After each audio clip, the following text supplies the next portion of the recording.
Hello students, मेरा नाम है प्रशांत जैन और इस वीडियो में हम आपकी एकेडमिक सक्सेस के बारे में बात करेंगे। क्या चीजें होती है जो एकेडमिक सक्सेस में रिक्वायर्ड होती हैं। मेरे हिसाब से किसी भी बच्चे की एकेडमिक सक्सेस के लिए 3 पिलर्स रिक्वायर्ड होते हैं। एक बच्चे की विलिंगनेस, एक पेरेंट्स का सपोर्ट और एक एक्सीलेंट टीचर का मोटिवेशन। तो आइए इस वीडियो में इन्हीं 3 पिलर्स को इलैबोरेट करते हैं।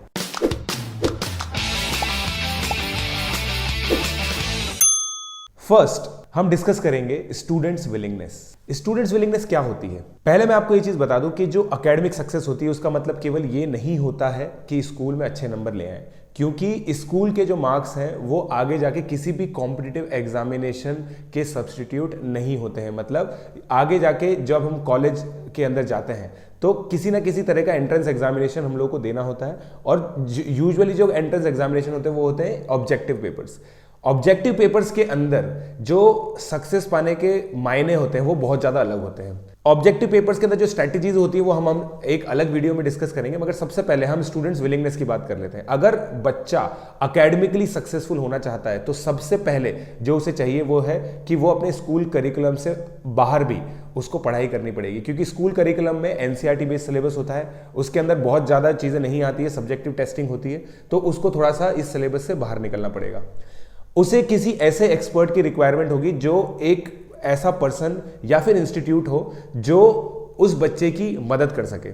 जरूरी नहीं है कि बच्चा उस इंस्टीट्यूट में जाए, बच्चा दूर से भी उस इंस्टीट्यूट की हेल्प ले सकता है या फिर उस पर्सन की हेल्प ले सकता है, मगर बच्चे की विलिंगनेस को नर्चर करने के लिए एक ऐसा एक्सपर्ट रिक्वायर्ड होता है जो उसको करेक्ट पाथ दे सके। तीसरी चीज जो बच्चे की विलिंगनेस के अंदर चाहिए होती है वो होता है डाउट क्लियरिंग इंटेंट। जब बच्चा कुछ अलग चीजें पढ़ता है तो उसके अंदर डेफिनेटली उसको डाउट्स आएंगे और वो डाउट्स को लेके बैठना नहीं चाहिए। उस बच्चे को वो जो डाउट्स हैं वो सॉल्व करने चाहिए। अबव ऑल जो फोर्थ रिक्वायरमेंट है वो है डेडिकेशन और डिसिप्लिन। ये 2 चीजें ऐसी हैं जो बच्चे के अंदर होनी ही होनी चाहिए, क्योंकि एकेडमिकली सक्सेसफुल होना एक बहुत ही डिफिकल्ट टास्क होता है। क्यों? क्योंकि इसके अंदर बहुत सारी ऐसी चीजें करनी पड़ती हैं जो करिकुलम का पार्ट नहीं है। बच्चे को इनहेरेंटली मोटिवेटेड होना पड़ेगा, उसको ये चीज सोचनी पड़ेगी कि ये जो चीज वो कर रहा है वो अटमोस्ट रिक्वायर्ड है। अगर मैं एग्जांपल दूं, मान लीजिए बच्चा कोई प्राइवेट साइंस ओलंपियाड दे रहा है। अब प्राइवेट साइंस ओलंपियाड के अंदर उसको एनसीईआरटी का साइंस का सिलेबस तो करना ही पड़ेगा, उसके अलावा वर्बल एबिलिटी या फिर मेंटल एबिलिटी भी सॉल्व करनी पड़ेगी, उसके अलग से क्वेश्चन पेपर सॉल्व करने पड़ेंगे और कुछ मॉक टेस्ट भी सॉल्व करने पड़ेंगे। ये कुछ जनरल स्ट्रेटेजी। अब कोई अगर ये बच्चा किसी इंस्टीट्यूट में नहीं जाता है तो कोई भी इसको बोलेगा नहीं कि आप ये करो, इसके पास कोई इनहेरेंट मोटिवेशन या पुश फैक्टर नहीं होगा। बट फिर भी अगर बच्चे को उस एग्जाम में अच्छी रैंक लानी है तो उसको ये सब चीजें करनी होंगी और उसके लिए डिसिप्लिन और डेडिकेशन दोनों चाहिए। तो अगर बच्चे की विलिंगनेस है तभी ये चीज पॉसिबल होती है।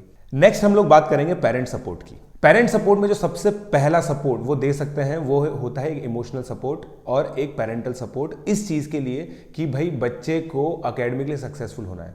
पेरेंट्स इस चीज को रिकॉग्नाइज करें और इस चीज को अप्रिशिएट करें कि उनका बच्चा एकेडमिकली सक्सेसफुल होना चाहता है, तो वो उसको एकेडमिकली सपोर्ट करें जितना वो कर सकते हैं।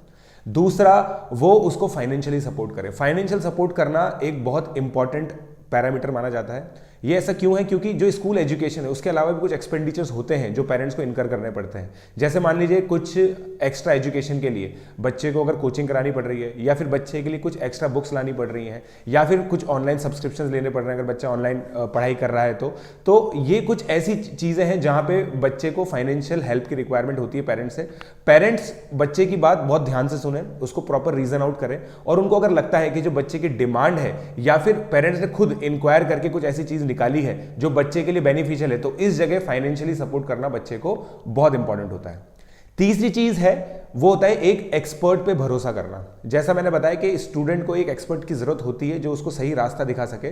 पेरेंट्स जनरली इतने इक्विप्ड नहीं होते हैं कि वो अपने बच्चे को एकेडमिकली पूरा कंप्लीट सपोर्ट दे सकें कि कौन सा एग्जाम कब होता है, इसमें क्या रिक्वायरमेंट होती है, कौन सी बुक्स पढ़नी होती हैं। ये सब चीजें जनरली पेरेंट्स को नहीं पता होती, तो इसमें एक्सपर्ट की रिक्वायरमेंट होती है। अब वो एक्सपर्ट एक वेबसाइट भी हो सकती है, एक पर्सन भी हो सकता है, एक ऑनलाइन प्लेटफॉर्म भी हो सकता है, एक कोचिंग भी हो सकती है, कुछ भी हो सकता है, मगर पेरेंट को किसी एक पे भरोसा करके बच्चे के लिए उसको चूज करना पड़ेगा और फिर उसके साथ कॉपरेट करना पड़ेगा। कॉपरेट करना मतलब बार बार उसकी जो चीजें बता रहा है चाहे वो इंस्टीट्यूट या वेबसाइट हो, उसको क्वेश्चन नहीं करना चाहिए। अगर बच्चे की जो प्रोसेस है, लर्निंग की प्रोसेस होती है, उसमें पेरेंट्स अगर बहुत ज़्यादा क्वेश्चनिंग होते हैं तो उससे बच्चा भी कंफ्यूज होता है और वो जो एक्सपर्ट होता है वो भी कंफ्यूज होता है। तो उस पर भरोसा करना चाहिए, at the end of the day वही रिजल्ट निकालेगा। चौथी चीज होती है मॉनिटरिंग। मॉनिटरिंग एक बहुत इंपॉर्टेंट चीज है। मान लीजिए एक पेरेंट है जो फाइनेंशियली बहुत स्ट्रांग है, उसने अपने बच्चे को एक कोचिंग इंस्टीट्यूट भेज दिया, पैसा दे दिया और ये बोला कि भाई अब ये आपकी जिम्मेदारी है। आपकी जिम्मेदारी है, अच्छी बात है और भरोसा करना भी चाहिए जैसा मैंने आपको बताया, मगर उसके बाद रेगुलर मॉनिटरिंग होनी चाहिए। रेगुलर मॉनिटरिंग मतलब हर 2-3 हफ्ते में, जैसे मान लीजिए अगर बच्चे को कहीं आपने बाहर भेजा है तो हर 2-3 हफ्ते में आप कोशिश करें कि एक इलोंगेटेड उससे टॉक कर सके एकेडमिकली की। जैसे मान लीजिए फिजिक्स में क्या चल रहा है, केमिस्ट्री में क्या चल रहा है, बायो में क्या चल रहा है, मैथ्स में क्या चल रहा है, इस तरह से आप कुछ चीज़ें पूछ सकते हैं। ये चीज़ कोशिश कीजिए कि बच्चे की जो अकेडमिक प्रोग्रेस है चैप्टर बाय चैप्टर, इस चीज़ों को भी आप मॉनिटर करें। आपको ये नहीं पूछना कि भाई sine theta plus cos theta क्या होता है, बस बच्चे से ये पूछिए कि भाई ट्रिग्नोमेट्री में आप कहाँ तक पहुँच गए हैं। तो एक कुछ जनरल क्वेश्चंस आप बच्चे से पूछ सकते हैं और जब ऐसा पेरेंट्स करते हैं तो बच्चे को लगता है कि बच्चे की जो अकेडमिक है वो पेरेंट्स के लिए इंपॉर्टेंट है। और अगर उसको कोई चीज़ लगती है कि यार ये मेरे पेरेंट्स के लिए इंपॉर्टेंट है, तो बच्चा जनरली मोटिवेट होता है उस चीज़ को आगे और अच्छे से परस्यू करने के लिए। इसका मतलब जो मॉनिटरिंग है वो बच्चे की अकेडमिक प्रोग्रेस में तो हेल्प करेगी ही सही, मगर बच्चे को एक मोटिवेशन भी देगी कि ये मेरे पेरेंट्स के लिए इंपॉर्टेंट है, इसलिए मुझे ये चीज़ करनी चाहिए। जो बच्चे की अकेडमिक सक्सेस के लिए लास्ट पिलर है और सबसे इंपॉर्टेंट पिलर मैं मानता हूं वो है टीचर्स एक्सीलेंस। टीचर क्या होता है? टीचर केवल एक पर्सन नहीं होता जो बच्चे को चैप्टर पढ़ा दे। टीचर एक ऐसा पर्सन या फिर इंस्टीट्यूट या फिर कुछ ऑनलाइन प्लेटफॉर्म हो सकता है जो बच्चे की ओवरऑल रिक्वायरमेंट को केटर कर सके। सबसे पहला जो उसकी रिक्वायरमेंट है वो है उसके पास एक सफिशिएंट नॉलेज होनी चाहिए ताकि वो बच्चे को केटर कर सके। बहुत सारे बच्चे ऐसे होते हैं जो बहुत ज़्यादा डीपली क्यूरियस होते हैं, इंटरेस्टेड होते हैं साइंस के अंदर या फिर मैथ्स के अंदर, वो बहुत सारे डीप क्वेश्चंस पूछते हैं। अगर टीचर ऐसा है जो इन क्वेश्चंस को हैंडल नहीं कर सकता, बच्चे को टालने की कोशिश करता है, तो बच्चे के अंदर जो टीचर के लिए का महत्व है या फिर टीचर पे जो उसको भरोसा है वो कम हो जाता है। दूसरी चीज है कि बच्चे की जितनी भी क्वेरीज हैं वो हैंडल कर सकता होना चाहिए, चाहे वो एकेडमिक हो या नॉन एकेडमिक हो। अब एकेडमिक क्वेरीज तो बहुत क्लियर है कि जो भी सब्जेक्ट रिलेटेड डाउट होगा या फिर किसी भी चैप्टर को पढ़ने की स्ट्रैटेजी क्या होगी, चैप्टर को रिवाइज करने की स्ट्रैटेजी क्या होगी, कहाँ से वो एक्स्ट्रा चीज़ें पढ़ सकता है, कौन सा होमवर्क करना होता है, ये सब एकेडमिक गाइडेंस है। नॉन एकेडमिक गाइडेंस जो रिक्वायर्ड होती है बच्चे को वो ये होती है, जैसे मान लीजिए पेपर कैसे अटेम्प्ट करना है, टाइम मैनेजमेंट कैसे करना है, या फिर बहुत सिंपल डिसिप्लिन, डिटर्मिनेशन या फिर कभी कभी डिप्रेशन को कैसे केटर करना है, इस तरह की क्वेश्चंस भी टीचर जवाब दे सकता है। और मैं आपको ये बता दूं कि एक बार जब बच्चा टीचर से पढ़ने लगता है और किसी टीचर के साथ घुलने मिलने लगता है तो उसके लिए टीचर के जो वर्ड्स होते हैं वो पेरेंट्स के वर्ड से ज़्यादा इंपॉर्टेंट हो जाते हैं। तो जो टीचर रोल प्ले कर सकता है डिप्रेशन से निकालने के लिए स्पेसिफिकली, वैसा रोल पेरेंट्स प्ले नहीं कर सकते।